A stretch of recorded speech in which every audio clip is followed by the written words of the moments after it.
You brought up the biohackers. I find myself in this biohacker realm, not by choice, just by the kind of optimization of health that I've chosen in my own life and career. Do you feel that most biohackers are doing too much? I don't know if I would say that they're doing too much, but I think, let me go back 1 second here. When you say you're not part of the biohacking, I'm the same in the sense that I remember discovering stem cells a number of years ago. I mean, 20 years ago, my language was we need to go beyond prevention, because prevention is not getting the disease that you fear, the boo-boo down the road. But not having the problem does not mean that your health is optimal. It just means you Absolutely. don't have the problem. It is by itself a pretty petty objective, Yes. prevention. So we need to go beyond. We need to reach optimal health. And tapping into stem cells, to me, was something that was bringing, this what is optimal. Like, make your body the best that it can be, which is really what biohacking is now. So there's a word that has captured all of this in a really beautiful way, and we can see it by the emergence, of this as an industry and so many people tapping into this. So all of this being said, I believe, alongside with what I just said before, and let me, as a one example, we could go into this for hours, but as a one example, near-death experience. Mhm. You are dead. Your body is dead. Your brain is flatlined. You have no thought process. Your body is gone. We can argue, yeah, but it's not fully gone because you could come back. Okay, let's not even go there. My point is that your brain is flatlined and you come back with the experience without a brain.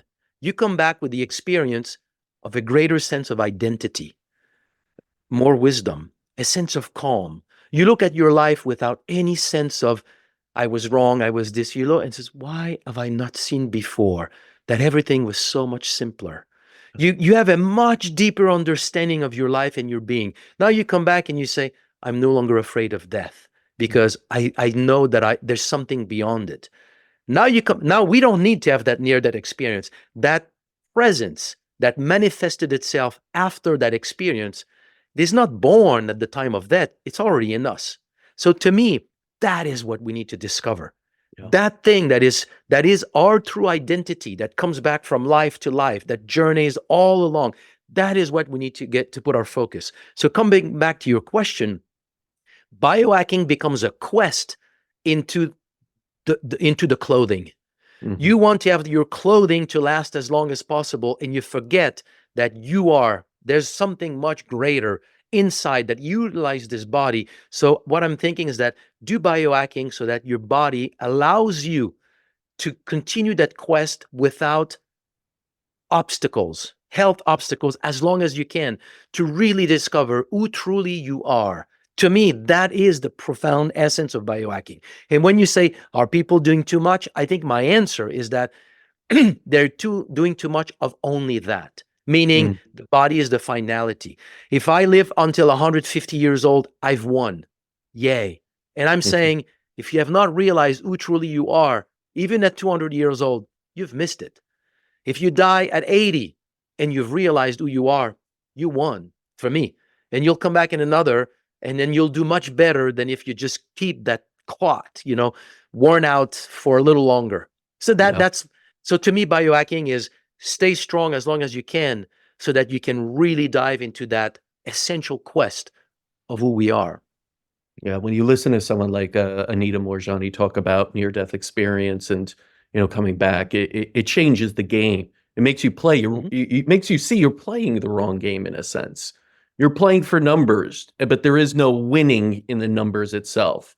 It's so many of us play for the quantity of a score. What's my aura sleep score versus what's That's this, and right. and all these things that we put these numbers down. We applaud ourselves, but are Yeah. we truly happy at the end of the day? Yeah. Are we playing the right game of connecting with others, fulfilling ourselves, Yeah. not being in a state of fear if that score drops? Uh-oh, it's all over.